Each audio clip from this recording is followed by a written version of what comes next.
നിങ്ങളുടെ ഇഷ്ട പരമ്പരകൾ എക്സ്ക്ലൂസീവായി സൺ നെക്സ്റ്റ് ആപ്പിലൂടെ തികച്ചും ഫ്രീ ആയി ഇപ്പോഴേ ആപ്പ് ഡൗൺലോഡ് ചെയ്യൂ. രാവിലെ ഭഗവതിയുടെ കാര്യം കഴിഞ്ഞിട്ടേ അവൾക്ക് എന്തോ ഉണ്ടായിരുന്നുള്ളൂ.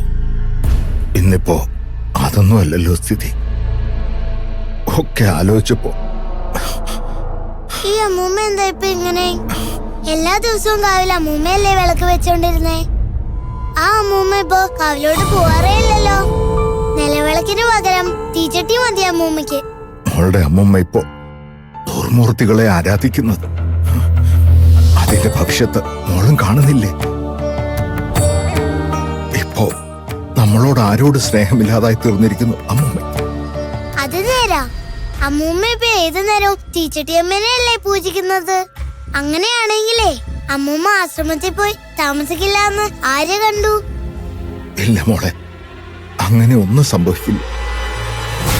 നൂറ്റാണ്ടുകളായി കൊടുങ്ങല്ലൂർ അമ്മയുടെ ദേവീ സാന്നിധ്യമുള്ള ഈ തറവാട്ടിൽ ഒരിക്കലും ഒരു ദുഷ്ടശക്തി കടന്നു വരാൻ അനുവദിക്കില്ല. ഭഗവതിയുടെ തായ് പേര് ഈ കുടുംബത്തെ സംരക്ഷിക്കുന്നിടത്തോളം കാലം ഒരിക്കലും സരസ്വതി ഇവിടം വിട്ടു പോയില്ല. അപ്പൂപ്പ, അമ്മയും ചേച്ചിമാരെയും നമുക്ക് ഇങ്ങോട്ട് കൊണ്ടുവരാം. എന്റെ അമ്മൂമ്മയെ ഡോക്ടറെ കാണിക്കാം. അമ്മൂമ്മയുടെ അസുഖം ഭേദാക്കാം. വരട്ടെ മോളെ. എന്തു വേണമെന്ന് ഒരു നിശ്ചയമില്ല എനിക്ക്. അപ്പൂപ്പ വിഷമിക്കണ്ട, ഞാൻ ഗൗരിമുത്തശ്ശിയോട് ചോദിക്കാം. കൊടുങ്ങല്ലൂർ അമ്മയെ പ്രാർത്ഥിച്ച എല്ലാ ആപത്തിൽ നിന്നും രക്ഷ കിട്ടുമെന്നാ ഗൗരിമുത്തശ്ശി എന്നോട് പറഞ്ഞത്.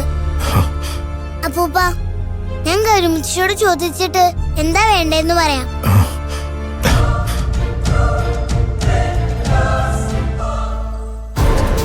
തറവാട്ടിലെ അമൂല്യമായ നിധി കണ്ടെത്തണമെങ്കിൽ തീച്ചട്ടി അമ്മ പ്രസാദിക്കണം.